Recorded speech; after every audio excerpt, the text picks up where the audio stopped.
Mucho se ha especulado sobre el tema de cómo saber si estoy haciendo la voluntad de Dios. Esa curiosidad por lo general es sana, pues en el servicio cristiano la aprobación o la desaprobación por parte de Dios depende del conocimiento y cumplimiento de su voluntad.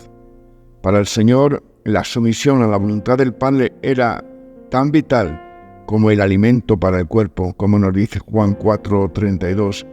Y algunos ejemplos bíblicos nos muestran que nada puede sustituir la aceptación de tal voluntad.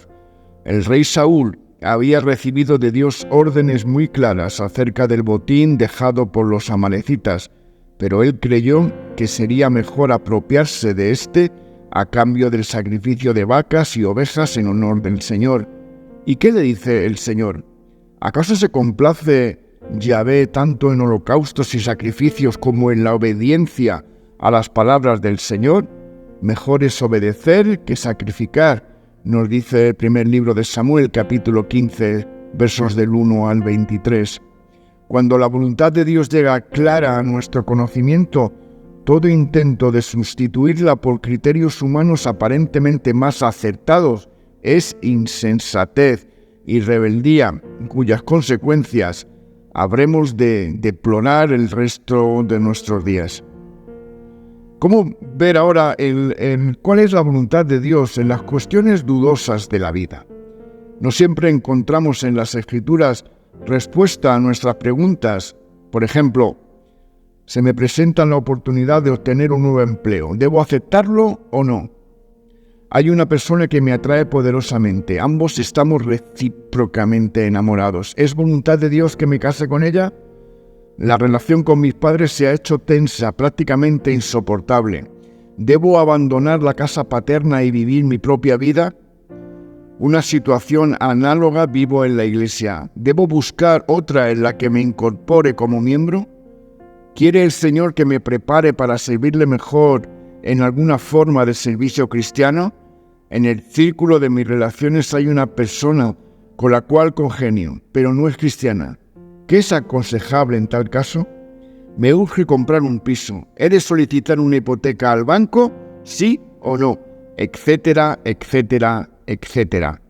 Pues hay unos principios generales que con la ayuda del Señor me gustaría compartir contigo.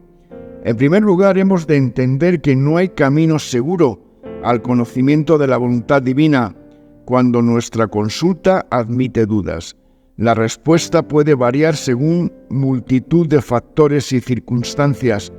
Nos gustaría que Dios nos enviase un ángel que nos indicara la decisión a tomar. La consulta sobre la voluntad del Señor en una cuestión determinada no es hoy en día algo que pueda resolverse mediante un talismán, sino por medio de una percepción espiritual y una sensibilidad debidamente desarrolladas. A modo de guía, sugiero las siguientes pautas. En primer lugar, renuncia a todo prejuicio y a todo intento de justificar lo que a nosotros nos gustaría que fuese la voluntad divina. De lo contrario, cualquier respuesta que no se ajuste a nuestro deseo fácilmente será rechazada con razonamientos fruto del autoengaño. Hemos de ir a Dios con mente y oídos abiertos a su voz, sea cual sea su respuesta. Segundo, oración sincera, para que el Dios de nuestro Señor Jesucristo, el Padre de Gloria, os dé espíritu de sabiduría y de revelación en el conocimiento de Él, que Él alumbre los ojos de vuestro entendimiento, para que sepáis cuál es la esperanza de la vocación a que Él os ha llamado. Efesios 1, 17 y 18. Que seáis llenos del conocimiento de su voluntad, en toda sabiduría e inteligencia espiritual, así podréis andar como es digno del Señor, agregándole en todo. Colosenses 1, 9 y 10. Tercero, considerar el tema a la luz de las Escrituras. En algunos casos, la enseñanza de la Escritura es suficientemente clara y nos indica si debemos o no tomar la decisión que nos planteamos. En otros puede suceder que no hallemos un texto suficientemente claro para decidir la resolución que debemos tomar. Sin embargo, la enseñanza global de la Escritura y el espíritu de la misma siempre contienen luz que nos ayuda a tomar nuestras decisiones. Esa luz será tanto más clara y útil cuanto más ampliamente conozcamos las Escrituras. No podemos fiarnos demasiado de lo que nos dice un solo versículo. Es poco fiable la práctica de abrir al azar las Escrituras después de haber orado pidiendo a Dios que nos dé como mensaje suyo el primer versículo que aparezca a nuestros ojos. La experiencia de Agustín de Hipona no debe tomarse como ejemplo a seguir. Él mismo, en sus confesiones, da testimonio de lo que le aconteció cuando se debatía en una gran crisis moral. Torturado por su conciencia de pecado, oyó una voz misteriosa que decía: «Toma y lee». En aquel momento no tenía a mano en su estancia más libro que un ejemplar del Nuevo Testamento. Lo tomó y lo abrió al azar. Sus ojos se fijaron en el texto de Romanos 13, 12 al 14, que fue determinante de su conversión. Pero no siempre ese modo de buscar la voluntad de Dios tiene efectos tan positivos. La experiencia de Agustín debería contrastarse con la de aquel creyente que, torturado por un problema, trató de encontrar la voluntad de Dios abriendo como Agustín al azar el Nuevo Testamento. El texto sobre el cual se fijaron sus ojos fue el referido al suicidio de Judas. Pensando que algo no había funcionado bien, aquel hombre piadoso repitió la prueba. Esta vez le salió el texto: «Ve y haz tú lo mismo». Lucas 10:37. Insatisfecho y desechando esta respuesta por inapropiada, probó una vez más. El texto que leyó en el tercer intento fue: «Lo que vas a hacer, hazlo pronto». Juan 13:27. La experiencia ha demostrado que en la mayoría de los casos el texto salido al azar nos dirá muy poco o nada que pueda considerarse una respuesta fiable. En cualquier caso, es importante asegurarnos de que no distorsionamos la orientación bíblica con una interpretación según lo que queremos.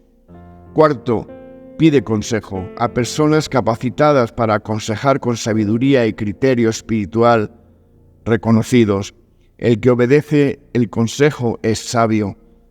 Proverbios 12:15. Importantes decisiones de algunos personajes bíblicos se debieron a la intervención de sabios consejeros.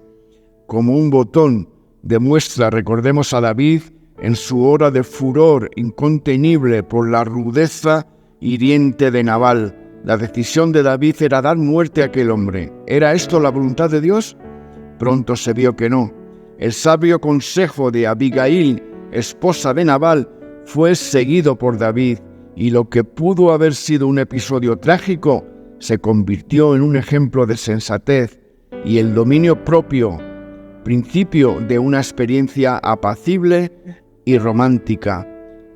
Te sugiero que cuando quieras discernir la voluntad de Dios, marques una pauta como estas que hemos sugerido en este día y ores con paciencia al Señor antes de tomar una decisión según lo que tú esperas y deseas, porque muchas veces el Señor te llevará a caminos empinados, pero lo que no debes olvidar es que Él siempre, siempre estará a tu lado y que en su voluntad jamás te abandonará.